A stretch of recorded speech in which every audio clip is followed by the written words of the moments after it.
This is from Professor Lando. And we're gonna learn about the female mind, explaining the female mind. As a guru myself, I would love to learn about female mind. My most valuable asset's a little cropped. I know. Rip. Dang it. Gonna have to, you know what?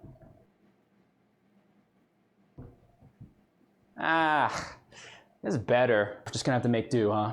What are we talking about today? As you can see, gotta make sure the cake is in the frame. Lecture is Girlfriends 101. We cover a lot of topics here in class. Whammon. Furries. Am I right? Anime. Whammon. Furries again. Pokemon. Back to the furries. However, some students are familiar with this, while some other students are more familiar with this subject, and we do a lot of crossover here. Not everyone knows everything. However, today's lecture is very different because I know for a fact this is something that maybe 99% of you have no idea anything about, have had no experience with this. This is why this lecture in particular is a very special one. You guys are getting roasted! If you are yourself, consider yourself a girlfriend, don't think you're off the cuff. Is that even the right saying? Is that what people... Over 90% of the people watching this video have no maidens. People say off the cuff. Don't think you're off the... Don't think you're getting off scot-free. There's some valuable information. Off the hook. off the hook. Don't think you're off the hook here because there's some valuable information you need to hear wasn't working out. I can relate. What is a girlfriend? Right? Girlfriend. What is that? You might be somewhat familiar with the term, but like, you know what the moon looks like, but have you ever been to the moon? No. Could you really say you know what the moon is? You just believe what other people tell you about the moon. Are girls even real, chat? Are women even real? Much is the case with girlfriends. A girlfriend is a female friend, acquaintance, or partner with whom one is platonically, romantically, physically, spiritually involved with. This normally signifies a committed relationship. I want to state that. So does this mean if it could be spiritual, Lando, does that mean waifus count? Like, what if I have a spiritual connection to, like, Yae Miko? Does that count? Does that make Yae Miko my girlfriend? Because I feel spiritually connected. I just gave you the classical interpretation Are of all a girlfriend the waifus being I a connect female with friend, my girlfriends? Companion, romantic, physical, whatnot. But it's 2021. The context has changed. Technology has changed. And in the context of my lesson, my lecture, when I refer to a girlfriend, I am referring to, very important here, the essence of a girlfriend. Not bound by gender, either boy or girl. When we talk about girlfriends in the context of my class, I really want to stress that it is the amorphous role of a girlfriend. There is a role that one partner can fill. Oh, I see. So it's more of like the square shape going in the square hole. I see.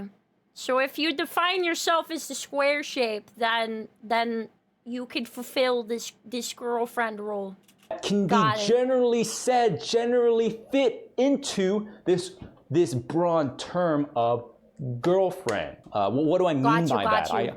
You do not need to be a girl to be a girlfriend, and just because you are a boy doesn't mean you cannot be a girlfriend. Does that make sense? Professor Lando, you talk about the role of a girlfriend. What exactly are you talking about? So I can have guy friends be my girlfriends? We can start with these two. Physical, spiritual. Yae Miko can be my boyfriend.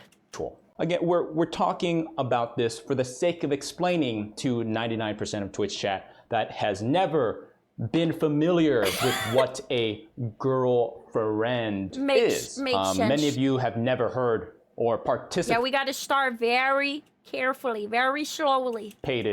In this act. It is an act, a physical act. Cuddles, He's absolutely roasting. What are we talking about? Cuddles?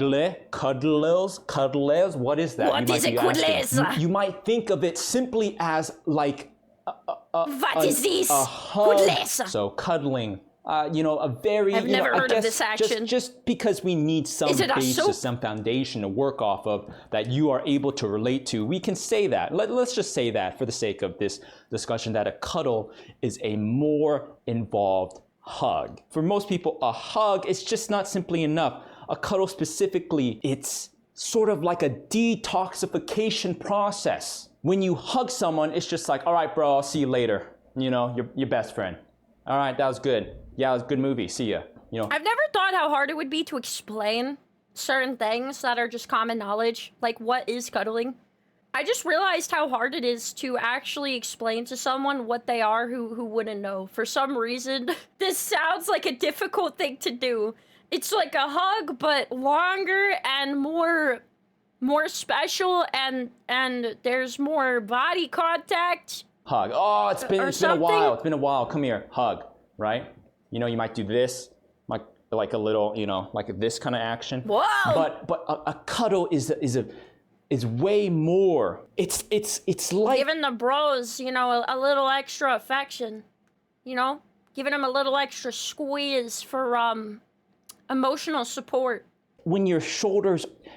You go through life and life is just, it shits on you. Life so is they so know hard. that the love is Family real. problems and people bothering you with shit. Work sucks and you're just like this all the time. Just, Is he okay? A hug, this thing here, a hug is not going to solve this. Hey, bro, want a hug? Sure. Also, if somebody comes up to me like that for a hug, I'm gonna be like, are you okay? I'm worried. This is like a pterodactyl stance.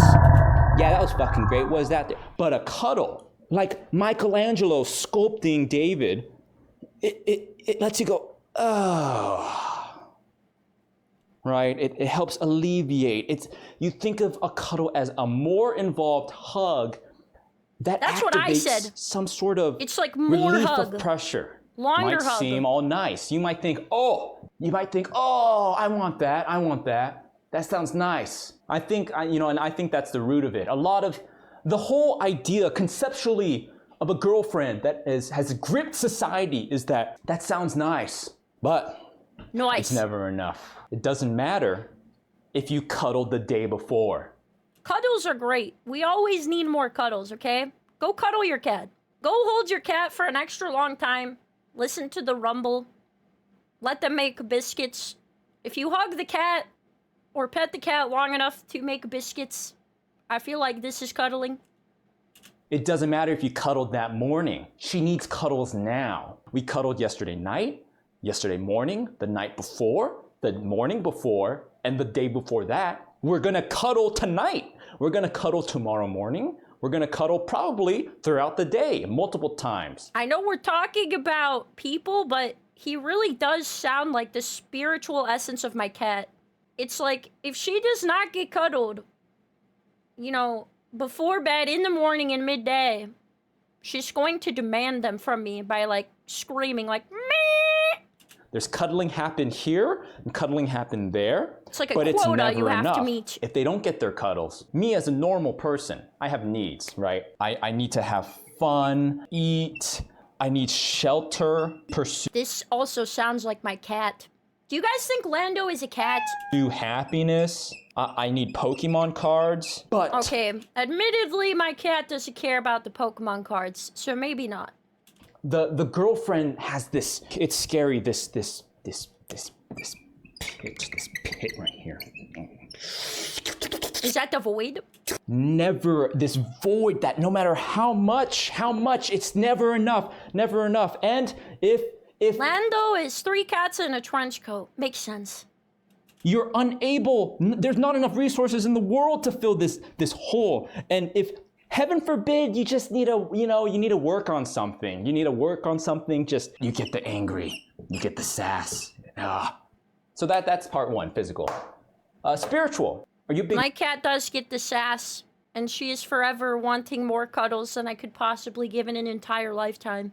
And she'll slap me with her paw, while I'm sitting, in my gamer chair. She'll like slap me with her paw on the arm. She does it politely, but I can tell she is mad. She's like, "Excuse me, please." Marvel fan? Are you a big DC fan? Do you like movies? Do you like going to the movies? You like enjoying? You like sitting down and enjoy? You like watching the movie? Well, that's about to change. Be prepared while you're watching to be asked, "What's going on? Who is that? Why are they doing that? Why are they doing the thing?"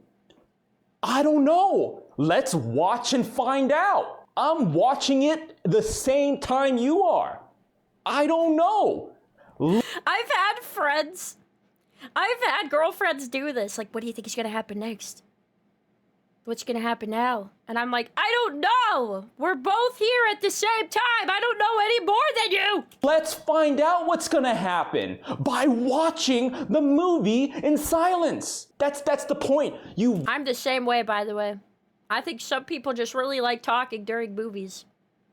And my ADHD hyperfocus is like, I care not for what you have to say. Watch, you don't know what happens, and things happen, and you watch and you sense eyes, brain, and then you you understand as it progresses. Expect disappointment, and you will never be disappointed.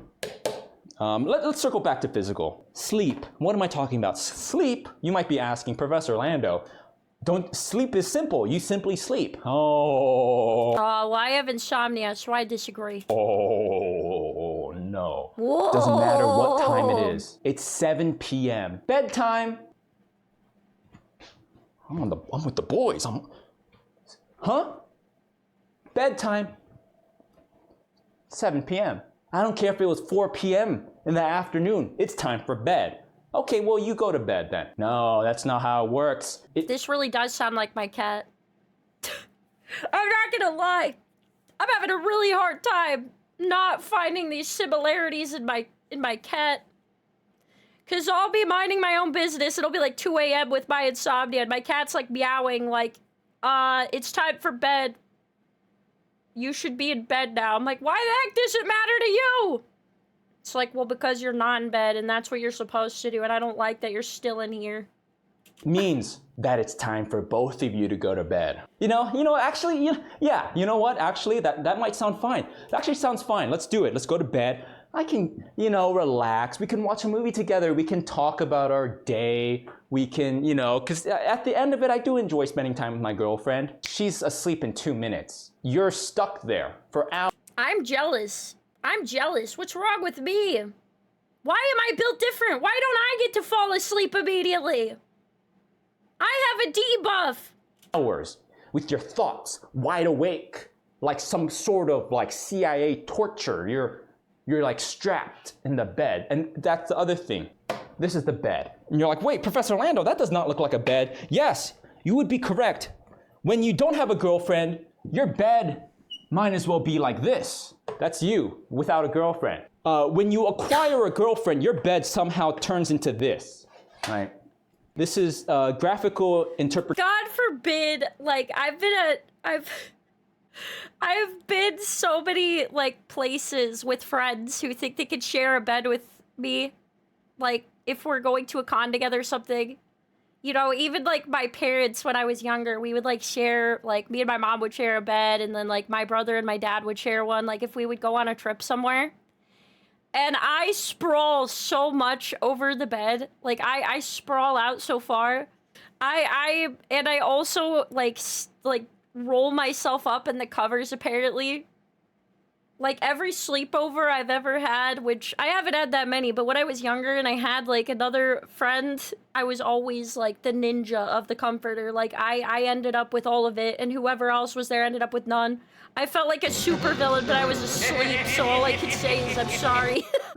Of what bed space is allotted per person. As you can see by the key here, GF standing for girlfriend, is the red. And you might not be able to see it. But right here, here is your space. This is sort of embarrassing. We don't like to talk about this much. See someone with a girlfriend, everyone's arms, one of them at least is a fake arm. You've ever seen Full Metal Alchemist? You know how Ed has like the automail arm? Prosthetics have come a long way.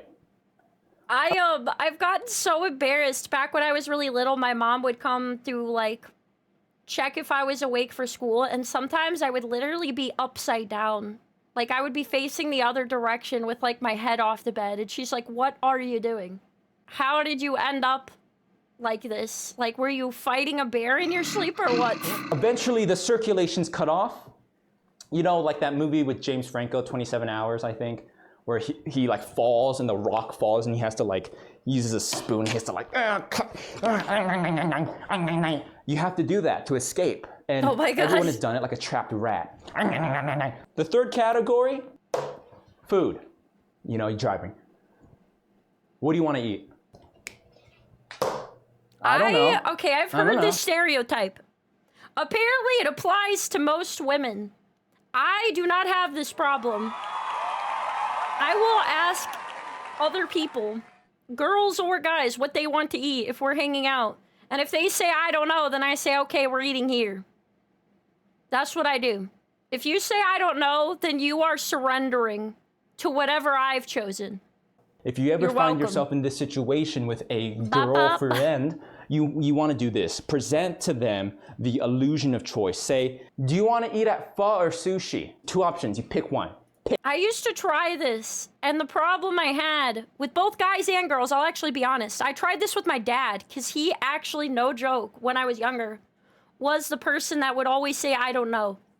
I tried to be like, do you want to eat at place A or place B? And he'd be like, well, neither of those sound good. It was actually worse. But I'm glad if this works for some people. Pick 2. It's just flip a coin if you have to. Flip a coin. There's just 2 options. You can pick, right? Don't give them like, where do you want to eat? It's 2. It's 2. They're like, too much. Here is a classic scenario that I need you to prepare yourself for in case you ever encounter this in the wild. Go eat In-N-Out. All right, I'll have a double-double with fries. Okay, anything for you? Yeah, I'll have a double-double. You don't want fries? No, I don't want fries. This is the moment. I don't know what I want to eat. I don't know. I don't want any fries. No, they know exactly what they want to eat. And you're gonna miss out then if you say that you don't. If you don't say you want fries, then you're just not gonna get them. If you want the fries, then get the fries. I'm not judging, but you gotta have the balls at least to say you want them. Say it with your chest. Say, I want French fries. I definitely want some fries. I would rather pay more to get extra fries that we don't even eat a single fry than for you to have even one of mine. I will incur that cost. This is game theory here. I'm working it out. Checkmate from the beginning. I have to play 4D. Your best bet is to always get 2 sets of fries if you're going somewhere where the fries are legendary and the person with you says they don't want them. Because there is at least a 1% chance of your fries becoming their fries, okay? If you want to protect your own fries, you gotta get an extra set, okay? I recommend this. Test in my head to keep up with this. I also want to say, a lot of people say, not this specifically, but this general sentiment. Man, like I just can't find anyone that like loves me for who I am. Maybe because who you are kind of fucking sucks. If at your core you're a little bit of a loser, that's okay. You don't have to be some sort of sigma male giga. I agree with this. If somebody, like, maybe you would need to be a little bit more, you know, accepting of other people if you feel like nobody's meeting your standards, you know? Chad, maybe you should just start with the basics. Get a fucking haircut. You don't have to become this ultra chiseled giga Chad, but just work out like a little bit. Just go for a fucking walk. I don't know why. Self-care goes a long way. If you seem like a person, you know, if you don't seem like a person that doesn't care for yourself, then it's like not a good sign that you should be with like trying to care for other people, right? I can't just find someone to love me for who I am. Han Solo. They're like a Jabba the Hutt-esque creature.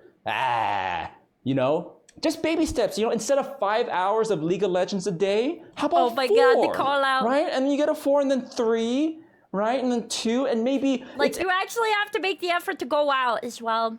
And also, if you're a Jabba the Hutt, if you're, you know, you gotta keep in mind that the girls that are gonna be interested in you are gonna be like girl Jabba the Hutts. That's the other problem, is they're like looking for somebody who lives a different lifestyle than them, and that's all they're gonna go for. It's like, bro, you gotta go for somebody else who, you know, has the same standards you do. Every other If you day. want to have higher standards, Right? then It's you okay. gotta You don't have to go to up your own zero. Just, standards. you know, let's just shower. Let's take some little baby steps, right? Or have a huge cock. Either one of those Whoa, options. okay. I The mean, that second option's can't usually a harder hurt you. I mean, to come by option. I guess that could help. I guess. I wasn't expecting that. That was a great episode. I like that it was super outdated. That was my favorite part of it. I feel like maybe he got girls' minds mixed up with cats. Unless all women are cats, because, like, a lot of what he said really resonates with me and my relationship with my cat.